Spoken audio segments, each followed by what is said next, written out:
এই যে হাতগুলো সমস্ত জানো সুদের কাজ বুঝলো।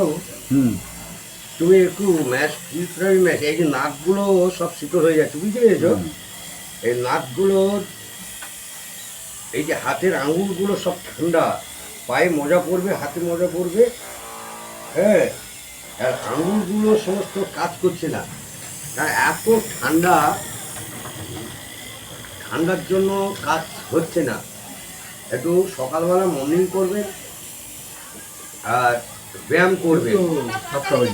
হ্যাঁ, এত লেটে ফিজিওথেরাপিটা হয় না, আরো একটু সকাল সকাল আসতে হয়। কি কথা বলছি বুঝতে পেরেছো? হ্যাঁ, একটু সকাল সকাল আসতে হয়, ফিজিওথেরাপি করতে গেলে একটু সকাল সকাল আসতে হবে।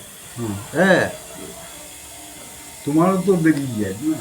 না আমার তো দেরি, তো আমার তো এমন কিছু দেরি আসতো, হ্যাঁ সেটা তো করে আসতে তো দেরি যায়। হ্যাঁ, একটা দেরি তো হবে, কেন একটা তো রুগী নয়, তো একটা রুগী তো নয়, তুমি তো একা নয়, আরও তো আমার 5 জায়গায় যেতে হয়।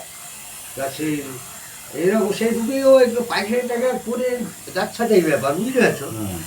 তারপরে হ্যাঁ, সেও এরকম খালি গায়ে, মানে নাক টাক বন্ধ, নাক মানে একটা হনুমান টুপি থাকে, সেই হনুমান টুপিটা নাকের কাছে নিতে হবে, কি পায়ে একটা মোজা পরতে হবে, পা প্যান্ট পরতে হবে, পাটা গরম রাখতে হবে। হ্যাঁ, এই যে আমি যে এই যে হেডটা যে আমি করছি, এই নাকগুলো একটা গরম না থাকলে ঠান্ডা যদি হয়ে যায়, কিন্তু সেখানে কি ব্লক হয়ে যায়, রক্তটা ব্লক হয়ে যায়। হ্যাঁ, যেমন একটা মুরগি বা খাসি কাটলে করে যে তার একটা ঠান্ডা আবহাওয়া পেলে, যেটা হ্যাঁ আবহাওয়া পেলে ঠান্ডা মানে জমে যায় না। দাদা ভাই 10 টাকা তো নেই, আমি সবে এসে দোকানটা খুললাম। হ্যাঁ, তা সে কি 250 টাকা? হ্যাঁ, 3 তারিখ তো হয়েছে, কি হয়েছে? হ্যাঁ, টাকাও আমি দিচ্ছি, আজকে দিতে দাঁড়াও বসো। হ্যাঁ, এই যে চর্বি হয়ে গেছে, চর্বিটাকে গলাবার সিস্টেম আইটেমগুলো নিতে হবে। এটা ডাক্তার কাছে যাও, লেবুটা খেতে হবে মাস্ট তোমাকে, বুঝতে পারছো? লেবু আর টাটা লবণ দিয়ে, হ্যাঁ, বিকালে খাবে। লবণটা কি আমি ব্যবহার যাবে কিনা সেটা? হ্যাঁ, লবণ খাবে না কেন, লবণটা একটু, কেননা চর্বিটাকে একটু গলাবার জন্য। এটা কাজ আছে, হ্যাঁ, আর লেবুটা, না লেবু খাওয়াটা, পাতি লেবু খাওয়া যাবে না, পাতি লেবু কথা লবণটা দিতেই হবে। লবণটা হ্যাঁ, লবণটা দিতে হবে, লবণটা ভেজে নেবে। ও, লবণটা ভেজে মোটামুটি ভাত খাওয়ার হ্যাঁ দুপুরে 8 ঘন্টা ভাত খাওয়া হয়ে গেল, 8 ঘন্টা পরে তারপর তুমি লেবুর জলটা খাবে। মানে 1 গ্লাস, 1 গ্লাস, 4 গ্লাসে 1 গ্লাসে তুমি খাবে। কারণ সেই কাজটা করবে কি না, শরীর মধ্যে যে চর্বি বা মানে এই যে ভুঁড়ির মধ্যে যে চর্বি বা সাইডে কোমরে যে চর্বিগুলোকে খাবো তো। হ্যাঁ 1 গ্লাস খাবে, 1 গ্লাস তুমি খাবে। নাহলে এই যে গর্দান থেকে কোমর অবধি, হাঁটু অবধি ভারিত্ব ব্যালেন্স তোমাকে রাখতে পারবে না, ভারী হয়ে গেলে হ্যাঁ পায়ের ব্যালেন্সটা কি থাকে? হ্যাঁ, সেই কারণে বলছি আমারও অসুবিধা হয় খাওয়ার পক্ষে, খাওয়ার ক্ষেত্রে অসুবিধা আছে। হ্যাঁ, এই যে ভুঁড়িটা, হ্যাঁ হ্যাঁ বলো, ভুঁড়িটা না হয় ভালো, এইটা ওয়েট হয়ে যাচ্ছে না, পাটা ব্যালেন্স রাখতে পারবে না, দিন কয়েক বাদে এগুলো কি একটু ঘাম ঝরাতে হবে। হ্যাঁ, হয়তো দৌড়ঝাঁপ না করতে পারলেও ঘামটা একটু ঝরাবে, ঠিক আছে? ঘামটা না ঝরালে সমস্যা হয়ে যাবে। হ্যাঁ, একটু হাতটা গরম এসছে, হ্যাঁ, একদম হাত পা যেন ঠান্ডা হয়ে গেছে। হ্যাঁ,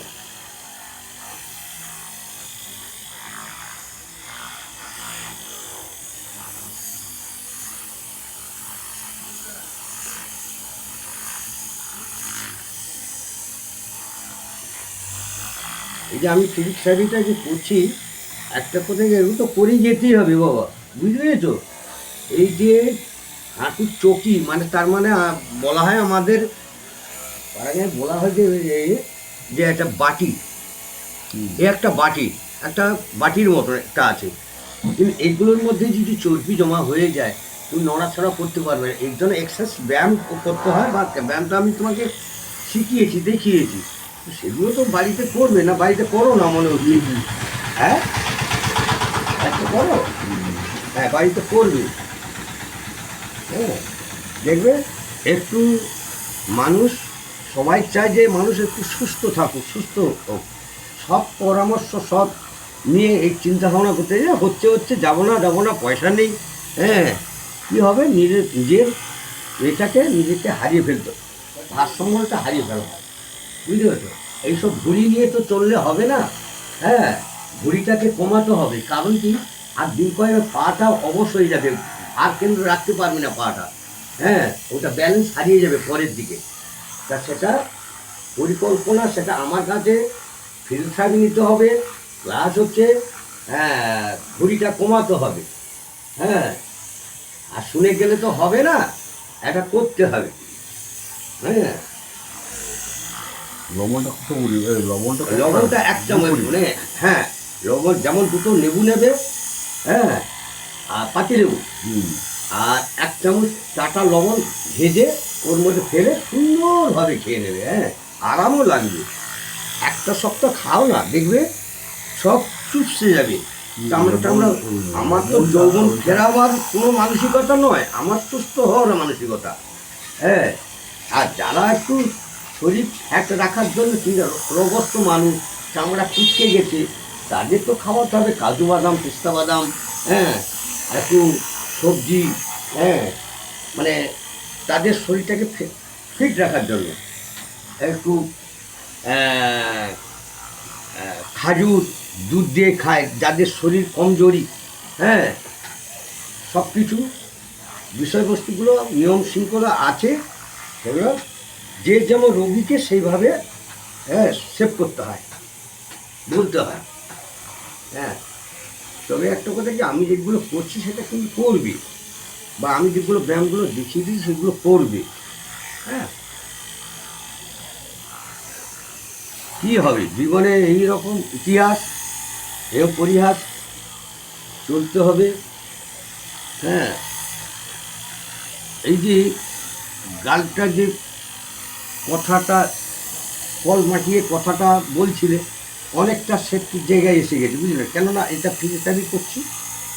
হ্যাঁ, কারণ কি ওটা কি হয় না, হাতে খিল যেমন লেগে যায় ঠান্ডার এতে, মুখটা তেমন বেঁকে থাকে, ঠান্ডার এতে বেঁকে যায়। এটা ফিজিওথেরাপি করলে কি হয়, ভাইব্রেশন মেশিন দিয়ে করলে কি হয়, ওটা সঞ্চালন হয়ে যায়, ঠিক আছে। আর এই কপালে এই যে নাচগুলো, এইখান থেকে সৃষ্টি এই ঘাট থেকে হচ্ছে, বুঝলি তো? কানের যে তালাটা যে পড়ে গেছে, একটা অতিরিক্ত জল টল ঢেলেছে, বা কিংবা একটা শক লেগেছে, এক সাইডে কানের তালা লেগেছে, এই জন্য ভাইব্রেশন মেশিন দিয়ে তালাটাকে ছাড়াবার জন্য, কানটাকে ছাড়াবার জন্য হচ্ছে না। কেন, যে কোনো নাট ওখানে বসে গেছে। হ্যাঁ, তাহলে একদম আমি ঠিক বলছি না বেশি বলছি না, এইটা হ্যাঁ, ওটাকে তোমাকে ঠিক করতে হবে। ওটাকে যারা ফিজিওথেরাপি, আমি ফিজিওথেরাপিটা করছি, হ্যাঁ, সেটা এইভাবে ফিজিওথেরাপিটা নিলে আস্তে আস্তে বন্ধ করলে হবে না, যতদিন বাঁচবে প্যারালাইসিস, হ্যাঁ, করে যেতে হবে, ঠিক আছে।